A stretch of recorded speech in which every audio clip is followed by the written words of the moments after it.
Morning, everybody. We are in the Gospel of John, chapter 10, page 1035 in the scriptures.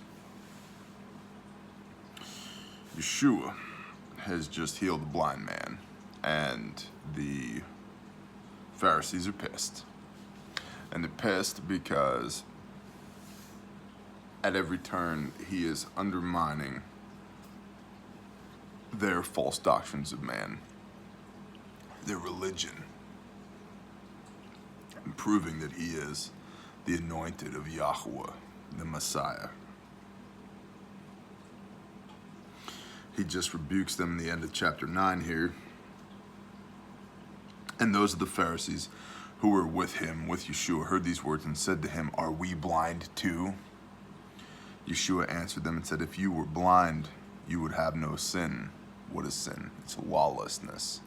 1 John 3:4. And as a brief aside, especially for the new people, because I know we get new people each week, praise Yah. If you've ever been to church, or if you're in church and you've asked the question, what is sin? And your pastor or your leadership couldn't answer you, your pastor or your leadership is falling down on a job. Sin is clearly defined in the Bible. It's 1 John 3, verse 4. Sin is lawlessness, and he who does sin does lawlessness. And the entire concept that Yeshua came to do away with the law is bunk. In his own words, I come not to destroy the Torah or the prophets, but to complete it. For truly, truly, I say unto you, until heaven and earth pass away, not one jot, not one tittle, not the tiniest little mark shall pass from the Torah, till all be done. All has not been done yet, by the way. Heaven is still here. Earth is still here.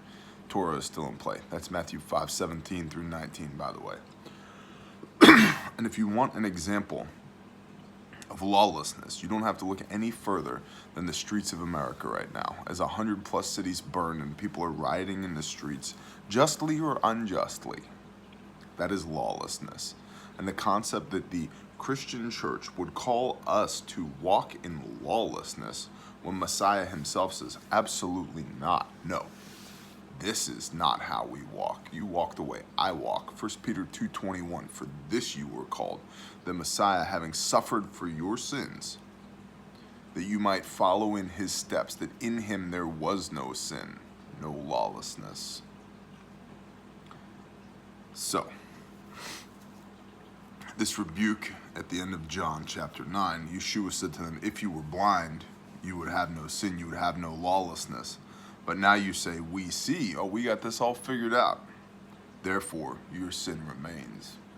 This is an open rebuke towards the religiosity, the religion of the Yehudim, the Jews, the Pharisees, the priests, the Sadducees, the scribes.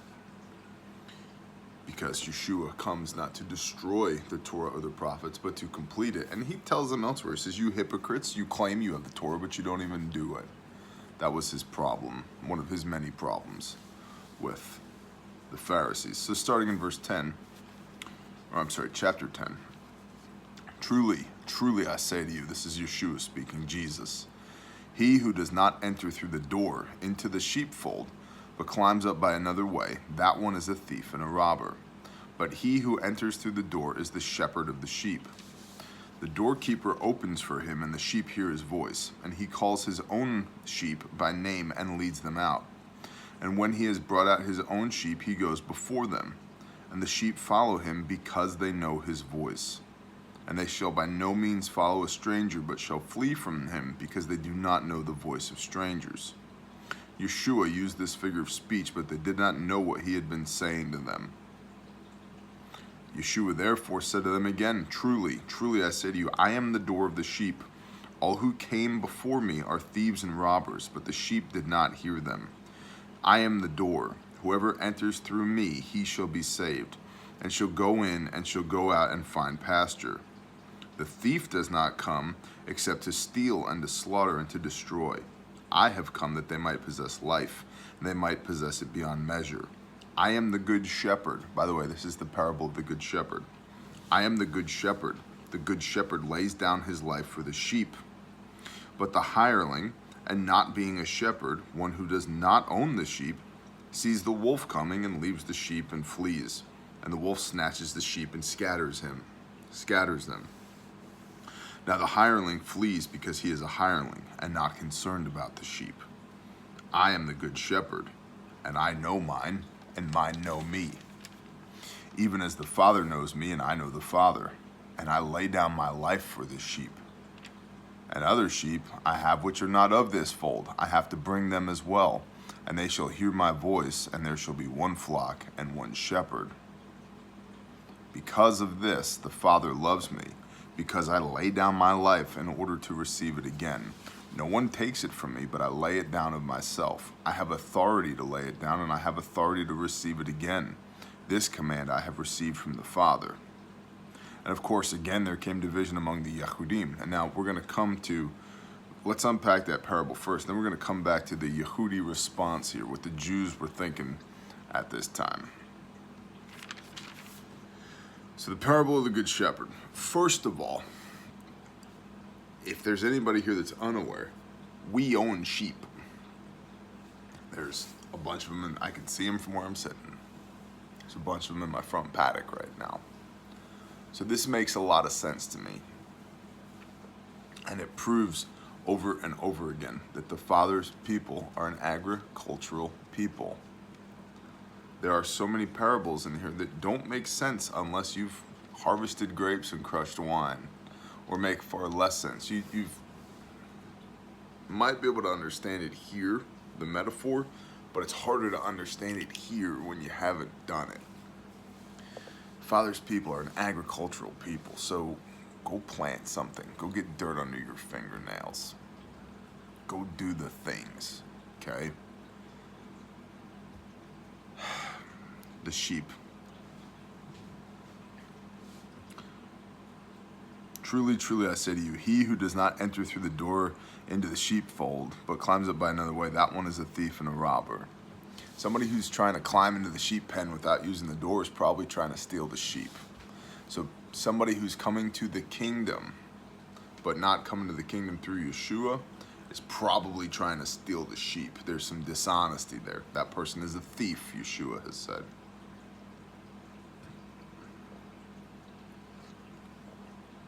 So the idea that somebody would be in service to the kingdom, but not coming through Yeshua to be in service to the kingdom, that person is a thief. That person is bad for the sheep, bad for the kingdom. But he who enters the door is the shepherd of the sheep. He who enters through the door is the shepherd of the sheep. The doorkeeper opens for him, and the sheep hear his voice, and he calls his own sheep by name and leads them out. Sheep, he's absolutely right. Sheep know your voice. They will come running to you when they're your sheep. They will run the hell away from you if you are somebody else, but they're not your sheep. They know who takes care of them, and they are eager to come see the people who take care of them. They have no love for anybody else. And they shall by no means follow a stranger, but shall flee from him, because they do not know the voice of strangers. Yeshua used this figure of speech, but they did not know what he had been saying to them, because they were city-dwelling Yehudi. They didn't know. They didn't spend a lot of time with sheep. Maybe when they did spend time with sheep, it was eating them during the Passover or during Sukkot, but they didn't raise those sheep. They didn't know.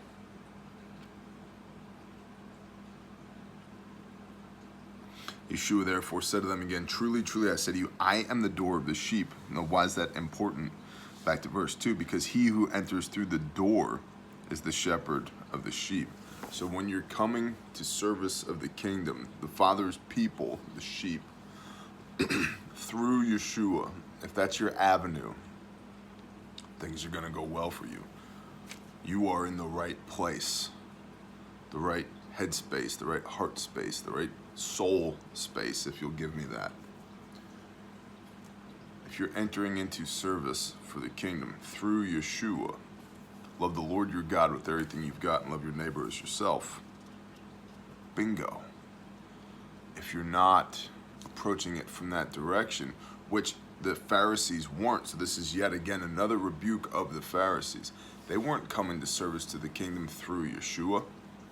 Not at all. And so this is the point that he's making, that these people, these sheep, which is nowadays a derogatory term, but what Yeshua was saying, that these people who know the sound of their master and who are following their master, Yeshua is the door that people enter through to be in service to those people. And the Pharisees were not in service to those people. They were in service to themselves. Truly, truly, I say to you, I'm the door of the sheep. And all who came before me are thieves and robbers, but the sheep did not hear them. This is an important point. We miss contextually because in most churches it's not taught, and most people don't dig any deeper than perhaps Sunday morning or the occasional Tuesday afternoon Bible study or something. There were lots of people claiming to be Messiah during the age of Yeshua, before Yeshua, and even after Yeshua. This is why Gamaliel earlier in John says, hey, listen, Pharisees, rather than trying to kill this guy, maybe you should just leave him alone, because if he's not of Elohim, he'll peter out and fail, just like all the other false messiahs. But if truly he is of Elohim, God forbid you be caught having your works at odds with the will of Elohim, which is great counsel. But there were lots of people who were claiming to be Messiah at this time. Yeshua wasn't claiming, he was. And so this is what he's saying here in verse 8. All who came before me are thieves and robbers, but the sheep did not hear them. They were not for the kingdom, and the kingdom knew it. I am the door. Whoever enters through me, he shall be saved, and shall go in and shall go out and find pasture. Amen. The thief does not come except to steal and to slaughter and to destroy. I have come that they might possess life and that they might possess it beyond measure. Now remember, he's made it clear that Yeshua is the doorway to service to the kingdom. That anybody who's not entering into this paddock full of sheep is a thief. So he's rebuking the Pharisees there. So he's just said it again. Whoever enters through me, he shall be saved. The thief does not come except to steal and to slaughter and to destroy. So he's making it clear here to the Pharisees through this parable. They are slaughtering, they are stealing, they are destroying because they're taking advantage of the flock, the Father's people, without entering into service to those people through Yeshua. Their heart's not in the right place. They've made a religion out of the Father's perfect law. This, of course, is prophesied in Isaiah. I think we talked about this last week, but it's my show. I get to do whatever the hell I want. Isaiah 28, page 434. Literally, it says, verse 11, Isaiah 28, verse 11, for with a jabbering lip and a foreign tongue he speaks to his people, to whom he said, this is the rest, give rest to the weary, and this is the refreshing. Here you go, here's your rest, here's your refreshing. But they would not listen, they would not hear. But the word of Yahweh, the word of Yahweh. Who's the word? In the beginning was the word, and the word was with God, and the word was God. This is John. That's literally the Gospel of John that we're in, John chapter 1. In the beginning was the word, and the word was with Elohim, and the word was Elohim, and he was in the beginning with Elohim. All came to be through him, and without him not even one came to be that came to be. In him was life, and the life was the light of men, and the light shines in the darkness, and the darkness has not overcome it. Okay, so Yeshua, in the beginning Yeshua. So here in Isaiah 28, verse 11 and 12 and 13, but the word of Yahweh was to them, command upon command, command upon command, line upon line, line upon line. here a little, there a little. Literally, this is what it says. Here a little, there a little. So that they go and shall stumble backwards and be broken and snared and taken captive. This sounds like a lot of churches I've been to. It certainly sounds like synagogues. It certainly sounds like the religion of Judaism. A little command here, a little command there, here a line there, here a line there. Some of this, some of that, yada, yada, yada. Here a little, there a little, so that they go and shall stumble backwards and be broken and snared and taken captive. Therefore, hear the word of Yahuwah, you men of scorn, who rule this people, who are in Jerusalem, because you have said, we have made a covenant with death, and with hell we have effected a vision. When the overflowing scourge passes through, it does not come near us, for we have made lying our refuge, and under falsehood we have hidden ourselves. Therefore, said Master Yahuwah, see, I am laying in Zion a stone for a foundation, a tried stone, a precious cornerstone, a settled foundation. He who trusts shall not hasten away. I shall make right ruling the measuring line, and righteousness the plummet.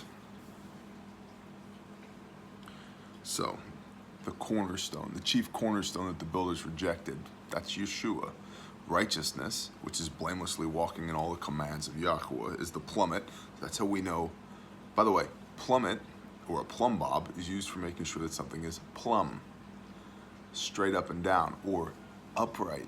So walking upright, being upright, have you heard that phrase before, is predicated on righteousness, according to this chief cornerstone. The unlocks, man, they're all right here in this book if you just read it.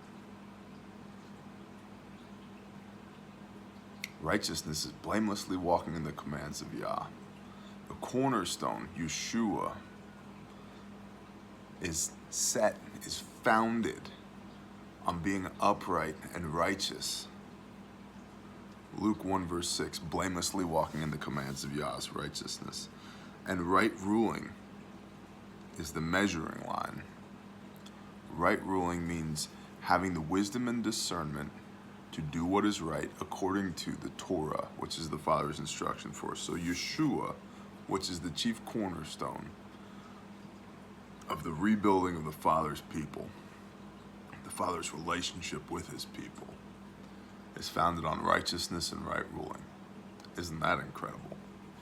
But the contrast here is the refounding of this relationship from the Father's people, not with those that would turn the Father's law into a command upon command, line upon line, the Pharisees, the legalists, but Yeshua, founded in righteousness and right ruling.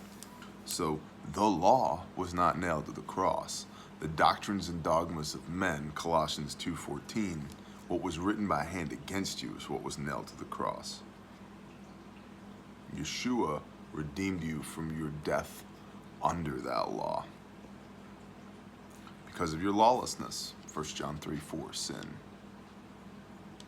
But that does not mean that the law goes away. The doctrines and dogmas of men go away.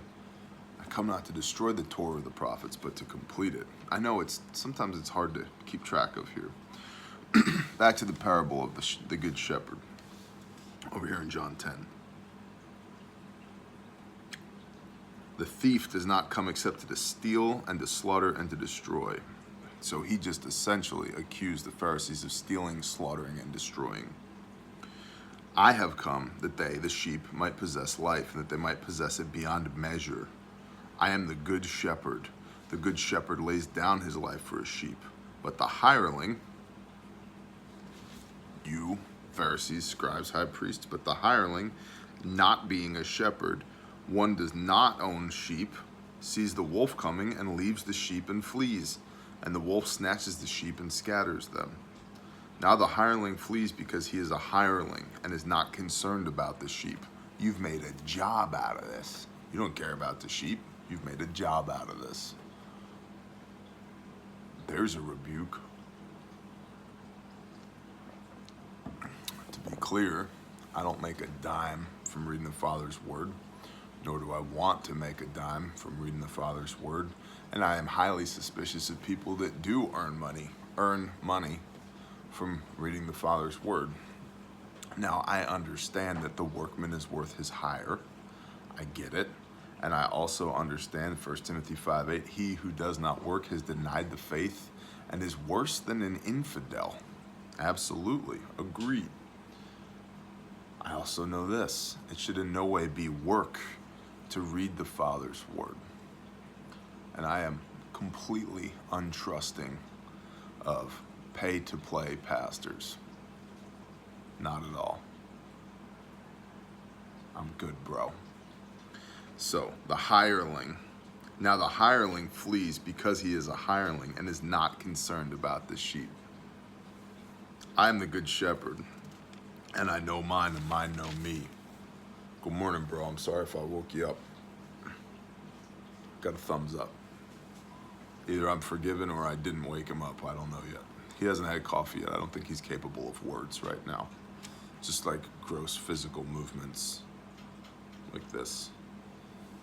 He's searching for a coffee cup. This is great. And here on the plains of the Serengeti, we see the modern Marine looking for a coffee cup. Oh, he's made it to the watering hole. Alas, he puts his head down at the hole to drink, and a crocodile latches onto his face and drags him underwater. And here comes a lion. He's okay. He'll make it. Ah! Even as the Father knows me, and I know the Father, and I lay down my life for the sheep. And other sheep I have, which are not of this fold. I have to bring them as well. And they shall hear my voice, and there shall be one flock and one shepherd. Other sheep as well. This is the inclusivity and exclusivity of Israel. Israel means the Father's chosen people. And I want to show you two things really quickly here. There are other sheep. And this is one of those verses that is justified to, or used to justify what's called replacement theology. That the church replaced Israel.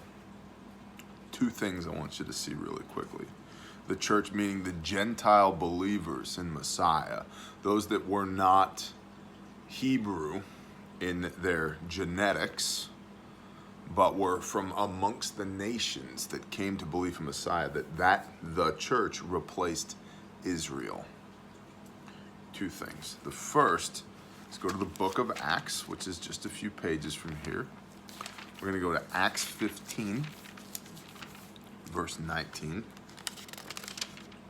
We'll start at Acts 15:15. Now, there was a debate going on between Peter and Paul. Essentially, we have all these Gentile believers coming to belief in Yeshua. They believe that Yeshua is HaMashiach, is the Messiah, and they are turning teshuvah, which means to repent, to turn. The Hebrew teshuvah, they are turning, repenting to the Father. What do we do with them? We're all Yehudi, we're all Jews. We don't know what to do with these guys. Jewish believers in Messiah. What do we do with these friggin' pagans over here that like yeah, we believe in Yeshua too? I don't know. They're like, and the big point was, do we circumcise them? Do they need to be circumcised? And so, because the circumcision is a covenant between the Father and his people. Acts, this is page 1071 in the scriptures. Acts chapter 15, starting at verse 15. And the words of the prophets agree with this, as it has been written. After this I shall return and rebuild the booth of David, which is fallen down, and I shall rebuild its ruins, and I shall set it up, so that the remnant of mankind shall seek Yahuwah, even all the nations on whom my name has been called, says Yahuwah, who is doing all of this. Who is doing all this? Yah's doing all this, by the way. Who has made this known from old. Therefore I judge that we should not trouble those from among the nations, the Gentile believers. Therefore I judge that we should not trouble those from among the nations who are turning to Elohim, but that we write to them to abstain from the defilements of idols, and from whoring, and from what is strangled, and from blood. Do these 4 things, all of which are Torah, by the way. So, we got these Gentile believers in Messiah who are turning to Elohim through Yeshua. What do we do with them? Abstain from idolatry and from whoring and from what is strangled. They would eat stuff that was strangled. They would strangle it and feel the life force going out of it. It was a pagan form of worship. It was disgusting. And from blood. They would drink blood, bathe in blood. All this stuff that is completely against Torah. Do those 4 things. For from ancient generations, Moshe has in every city those proclaiming him, being read in the congregations every Sabbath. Do these 4 things, then on the Sabbath, because in every city there's a synagogue proclaiming the words of Moshe, the Torah, the Tanakh, the first 5 books of the Bible. Go there on the Sabbath and hear what the Torah has to say. What do we do with these Gentile believers? None of these top 4 pagan idolatry things. Whoring, strangulation, idolatry, partaking in blood. Don't do those things. Then go to the temple on the Sabbath and hear what Moshe had to say. Why? Because the Torah is the instruction manual for people. How to be a good people. Okay? So that's the first thing there. This is part of that flock over here in John 10. And other sheep I have, which are not of this fold. I have to bring them as well, and they shall hear my voice, and there shall be one flock and one shepherd. And then the next is go to Hebrews chapter 8. I have a bookmark in mine. These are Grindstone Ministries bookmarks, which is our ministry. You can get them at the Bear Store. Again, every dime of this goes to support the ministry. I don't make any money, none, from this, nor do I want to, okay? It helps us do what we do, support victims of human trafficking and sex crimes. So I'm not trying to buy a 737 so I can go preach the word in Zimbabwe. We have an actual clearly defined mission. Anyway, I have a bookmark in mine in Hebrews 8 because I go here so much. Verse 10, because this is the covenant that I shall make with the house of Israel after those days. This is the renewed covenant that all the Christians are under. This is the renewed covenant predicated on the concept of replacement, or the concept of replacement theology is predicated on this, that there's a new covenant between the Father and the church. Except when you read the actual freaking words of that new covenant, it doesn't say what you think it says. What it says is, we'll read the whole thing. Hebrews 8 verse 6. But now Yeshua, but now Jesus has obtained a more excellent service, inasmuch as he is also mediator of a better covenant, which was constituted on better promises. For if that first covenant had been found faultless, then no place would have been found for a second. Okay, we're talking about the covenant between the Father and Israel. Roger that. Okay, so if there wasn't a problem with that covenant, we wouldn't have a new one. That's the argument here. Okay. What was the problem with that covenant? Chapter 8, or verse 8. For finding fault with them, he says, see, the days are coming, says Yahweh, when I shall conclude with the house of Israel and with the house of Judah a renewed covenant. For finding fault with them.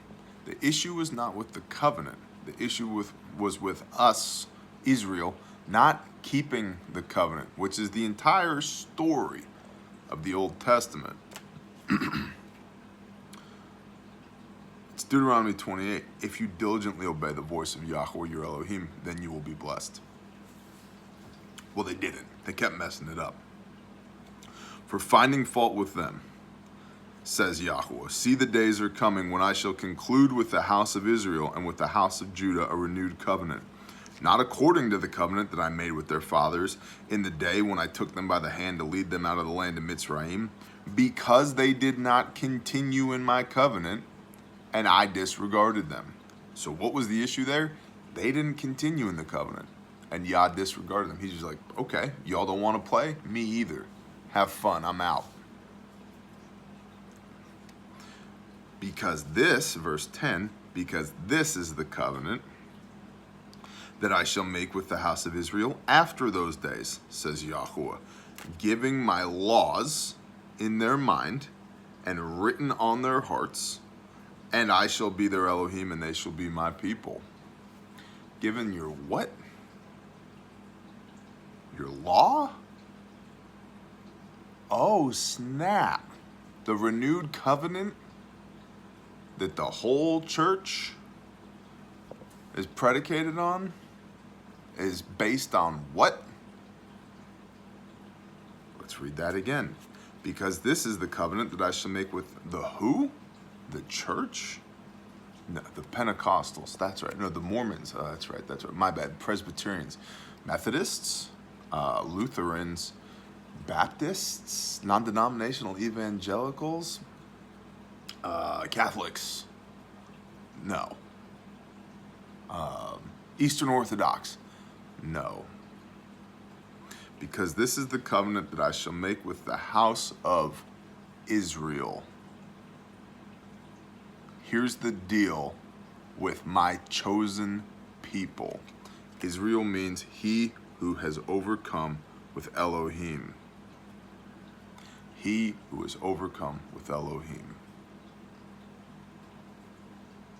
Here's the agreement I will have with y'all who have overcome with me, says Yahuwah.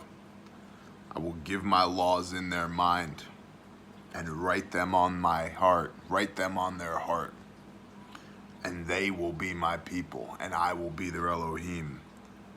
And they shall by no means teach each one his neighbor and each one his brother, saying, Know Yahuwah. Because they shall all know me, from the least of them to the greatest. Because because Yahuwah, Father God, shall forgive their unrighteousness and their sins and their lawlessness, I shall no longer remember. By saying renewed, he has made the first old. Now what becomes old and growing aged is near disappearing. That's right, that Yehudi covenant, way back in the day, the Hebraic covenant. Okay, well, if that's old and it's near disappearing, and there's a wormhole there, a rabbit hole there that we can jump to as well, because forever means forever. Is it old and near disappearing because it's being replaced? Or is it old and near disappearing because the Father's people did not continue in his commands and he disregarded them? Well, what is the renewed covenant? That those laws, those same laws, will be written on your mind and in your heart. And then he will be your Elohim and you will be his people.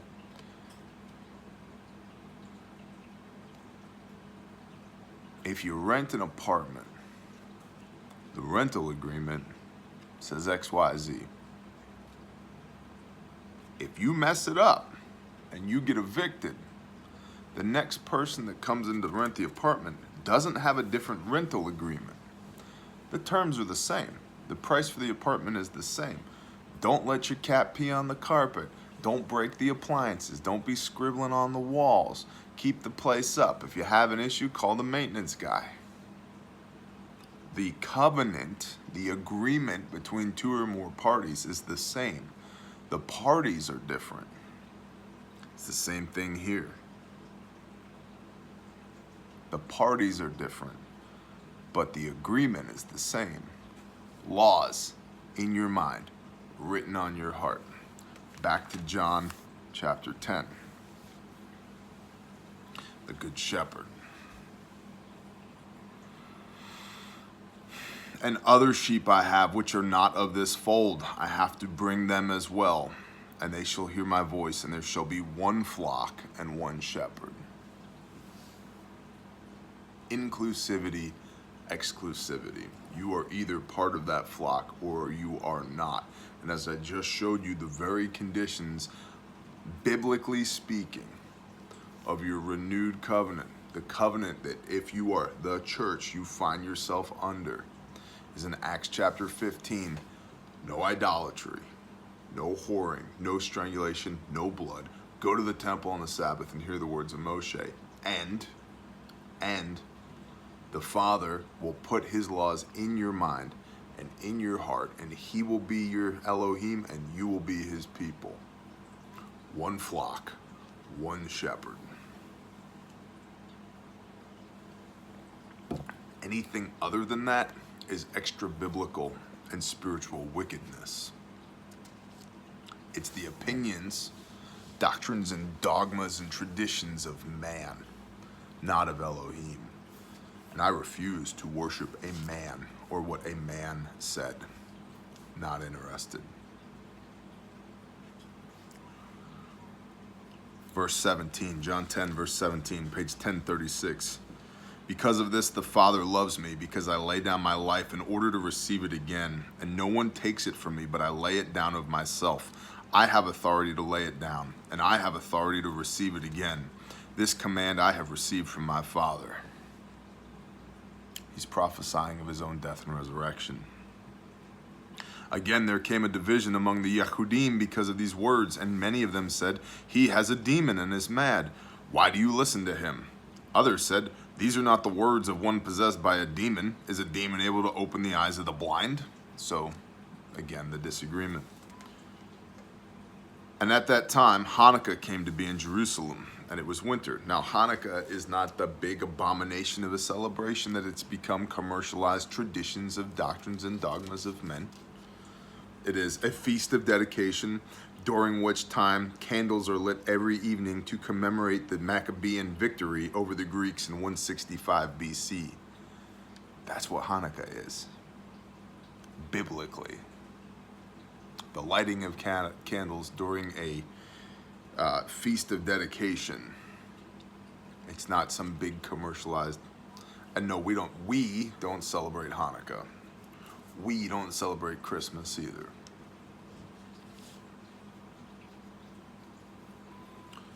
It was Hanukkah, it was winter, and Yeshua was walking in the set-apart place, the temple, in the porch of Solomon.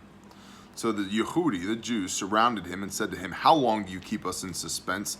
If you are the Messiah, say to us plainly. If you're the Mashiach, tell us. Yeshua answered them and said, I have told you, and you do not believe. The works that I do in my Father's name, they bear witness concerning me. But you do not believe, because you are not of my sheep, as I said to you. My sheep hear my voice, and I know them, and they follow me.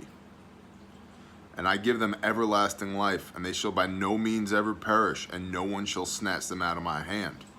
My Father, who has given them to me, is greater than all, and no one is able to snatch them out of my Father's hand. I and my Father are one. Well, yeah, I know that Old Testament stuff, but Yeshua did away with all. I and my Father are one. And again, the Yehudim picked up stones to stone him. And Yeshua answering them said, many good works I have shown you from my Father. Because of which of these works do you stone me? I've done all these miracles. Which one of these miracles is the reason you're going to kill me now? Huh? And the Yehudim answered him, saying, we do not stone you for good work, but for blasphemy, and because you, being a man, make yourself Elohim. Because he said, I am my Father one. They're like, oh, this guy thinks he's God. Watch this. We'll stone him to death. Yeshua answered them and said, is it not written in your own Torah, I said, you are Elohim, Psalms 82:6, again, rebuking them. Shouldn't you know your own Torah? And by the way, shouldn't you know your own Torah? Excuse me. If Yahweh called them Elohim, to whom the word of Elohim came, and it is impossible for scriptures to be broken, do you say of him whom the Father set apart and sent into the world, Yeshua, do you say to me, I'm blaspheming, because I said, I am the son of Elohim? If I do not do the works of my Father, do not believe me. Key verse. If I do not do the works of my Father, do not believe me. Works of who? Elohim. The what of Elohim? The works? Well, that's a works-based theology. Read your Bible. If I do not do the works of my Father, do not believe me. But if I do, though you do not believe me, believe the works, so that you know and believe the Father is in me, and I am in him. Therefore, They were seeking again to seize him, but he went forth out of their hand, and went once more to the other side of the Jordan, to the place where John, Yochanan, was immersing, at first was baptizing, and he stayed there. And many came to him and said, John indeed did no sign, yet all that John said about this man was true. John was prophesying about Yeshua coming, and many believed in him there. And that is the end of John chapter 10. Shalom, y'all.